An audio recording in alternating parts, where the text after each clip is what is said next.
안전한 경남 사건의 재구성.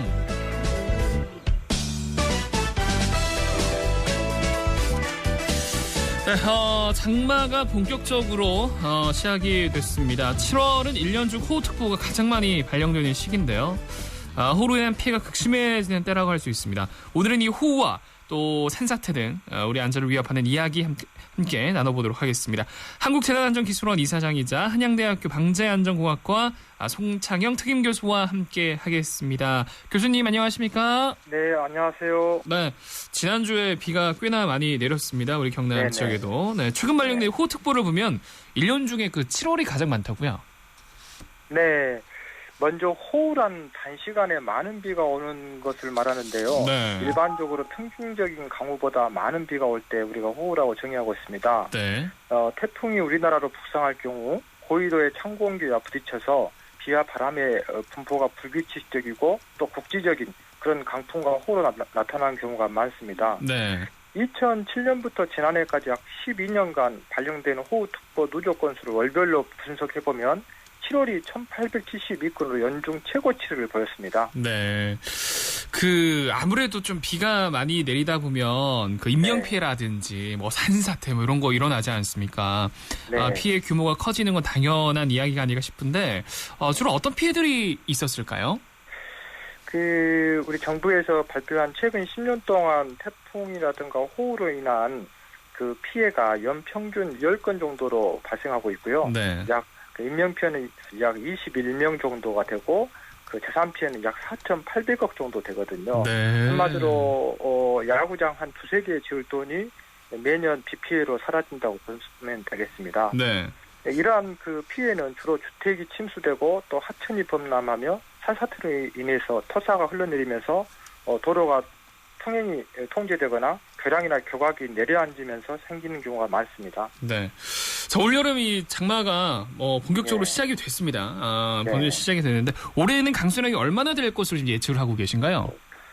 기상청에서는 올여름 장마가 예년보다 늦어져서 6월 말부터 7월 초에 시작하고 또 6월 하순 제주도에서 시작돼서 7월 말 중부지방에서 완전히 끝날 것으로 예측하고 있거든요. 네. 기상청은 장마 전선이 한반도에서 영향을 미치는 시기가 늦어지는 이유는 북태평양 고기압의 영향 때문이라고 보고 있고요. 네. 올해 강수량은 장마가 있는 6월에는 예년과 비슷하거나 적을 전망이고 다가올 7월과 8월에는 예년과 큰 차이가 없을 정도로 앞으로 많이 좀 발생할 수 있다고 발표했습니다. 네네. 예전엔 장마 기간이다 이렇게 하면은 좀 장마가 지루하고도 길게 이어졌는데 최근 몇 년 새에 보면 장마가 우리나라 기후가 좀 많이 바뀌어서 그런지 다른 패턴을 지금 보이고 있지 않습니까? 청취자 여러분께서 이 부분에 대해서 좀 우리가 좀 괄목해야 되는데요. 네. 기상청 통계 자료를 살펴보면 강수량을 증가하고 네. 강수량은 증가하고 강수 일수는 감소하고 있는데 이런 강우 강도가 그만큼 증가하다는 것을 보여주거든요. 한 번 내릴 때 많이 내리고 퍼붓는다는 말씀이신 거죠? 그렇습니다. 네. 요즘에 소위 얘기해서 이런 용어가 많이 있지 않습니까? 국지성 폭우다, 네, 또 게릴라성 폭우다, 네. 또 물폭탄이다. 이런 용어가 무슨 얘기냐면 전체적인 강수 일수는 적은데 강우량 자체가 많아져서 집중적으로 집중 포화를 하는 거죠. 네네. 이전에는 장마철에 집중됐던 여름철의 강우가 여름 한철 내내 비가 오는 것으로 바뀌면서 장마 이후 기간의 경계가 불분명해지고 특히 여름철에는 게릴라성 호우와 같은 형태로 언제든지 비가 올 가능성이 커지게 되었습니다. 네.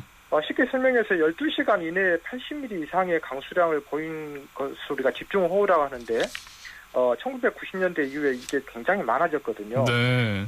좀 쉽게 설명드리면 자동차의 연료는 우리가 휘발유지 않습니까? 네. 태풍의 연료는 뭐냐면 수증기입니다. 근데 최근 한반도 주변에 이 해수면의 온도가 높아지면서 이 태풍의 연료인 이 수증기가 공급이 많이 되면서 우리나라에 굉장히 국지성 물폭탄이 많이 만들어지고 있는 것이 현실입니다. 네. 동남아 기후 보면 스콜이라고 하잖아요. 네네. 갑자기 이렇게 기습적으로 내리는 그런 네. 모습도 간간히 보이던데. 지금 우리가 한반도에 방금 말씀드린 것처럼 해수면의 온도가 높아지면서 네. 그런 동남아에서 볼 수 있는 그런 것들이 국지성 폭우가 우리 한반도에서 발생한 이유가 이 해수면의 온도가 높아지고 수증기 공급량이 높아지고 네. 그다음에 우리 태백산맥을 중심으로 해서 이런 것들이 몇 해 전에 서울의 은평구에서 엄청난 물폭탄이 일어났는데 네. 그 엄청난 수증기를 머금은 이 비구름이 북한산을 넘어가지 못해 가지고 엄청나게 생겼지 않습니까? 네. 또 강원도에도 마찬가지로 많이 생기는 이유가 그 태백산맥에서 그 비구름을 계속 못 넘어가게 해가지고 물폭탄을 만드는 거죠. 그렇군요. 그 장마 기간인 거이라는 건 모두 잘 알고 있는데 분명히 비는 조심해야 됩니다. 조심해야 되는데 이런 걸 잘 알고 있는데도 인명이나 재산 피해가 이어지는 이유는 어디 있을까요? 안전불감증 뭐 이런 걸까요? 안전불감증도 약간은 있지만 네. 제일 핵심은 이렇게 우리가 기습적으로 퍼붓는 이런 물폭탄 혹은 이 게릴라성 폭우에 대해서 우리가 예측이 하기가 힘들다는 거죠. 그렇죠. 한마디로 얘기해서 통계 예측을 넘어가는 엄청난 재난이기 때문에 네. 이런 것에 대해서 우리가 정부나 국민 스스로 이것을 인지하고 대비를 해야 된다고 저는 생각합니다. 네. 비가 많이 내리면 위험해지는 취약지들도 전국에 꽤 많이 있을 것 같습니다. 저희도 이제 비가 많이 내릴 때 축대 붕괴라든지 산사태 좀 대비해 주세요 이렇게 말씀을 드렸는데 전국적으로 많은 것을 예상돼요. 어떻습니까? 정부에서 이걸 조사를 했어요. 올 연초에 2월달, 네네. 5월달까지 조사를 했는데 약 3개월 동안 조사를 했는데 전국에 이런 취약한 곳이 약 3,645곳이 파악됐어요. 네. 그러니까 산사태가 우려가 되는 곳이 320여 곳, 또 급경사지 방금 말씀하신 것처럼 그런 곳이 한 520여 곳, 또 도로 침수 우려가 555곳 이런 것으로 해서 전체적으로 전국적으로 약 3,600여 곳이 파악됐는데요. 정부는 지역마다 비 피해가 예상되면 순찰 활동에 나설 공무원과 주민을 지정해놨고요. 네. 또 만일의 사태에 대비해서 대피 공간도 마련해놨고 또 관할 지자체는 이런 유형별로 취약지를 구분지어서 집중호우에 대비하고 있습니다. 네, 그렇군요. 그런데 좀 더 걱정스러운 건 말이죠. 이런 위험 취약지에서 여전히 복구 공사가 진행되는 곳들이 있다고 하는데 현황이 어떻습니까? 이게 지금 매년 이게 이제 반복되는 얘기인데, 네.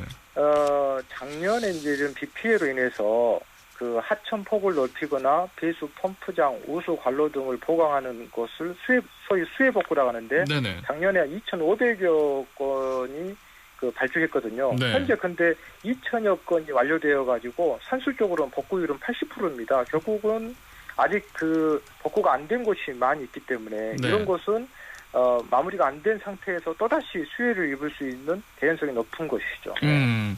근데 비가 내리는 거 우리가 하늘에서 내린 비를 우리 막을 수는 없잖아요. 네. 하늘에 이거 맡겨야 되는 건데 제가 그 근처에 사는 주민이라면 아마 비가 많이 내릴 때 참 불안할 것 같습니다. 우리 무너지는 거 아니야? 이런 생각이 들 것 같은데 이런 취약지 말고도 위험한 곳들이 있잖아요. 대형 공사장이라든지 얼마 전에도 이 공사장 옆에 학교가 무너질 뻔한 유치원인가요? 네, 그런 사고도 있었는데 절개지들이죠. 어떤 피해가 좀 우려될까요?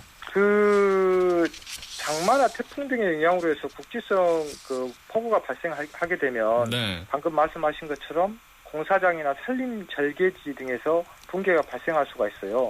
언론 등에서는 산사태라는 표현을 혼용하기도 하는데 사실은 공사장 절개지나 산림 절개지 등에서의 절개 사면이 약해져서 토사가 도로 등으로 흘러내리는 것을 절개지 붕괴라고 하지 산사태라고 우리 전문 용어로는 쓰지 않거든요. 네. 이건 이제 구분을 해줘야 되고 이런 공사장이나 산림 절개지는 인근에 위치한 지역 주민들의 인명이나 재산상의 피해를 주기 때문에 굉장히 중요하게 생각하고 준비를 잘 해야 됩니다. 네.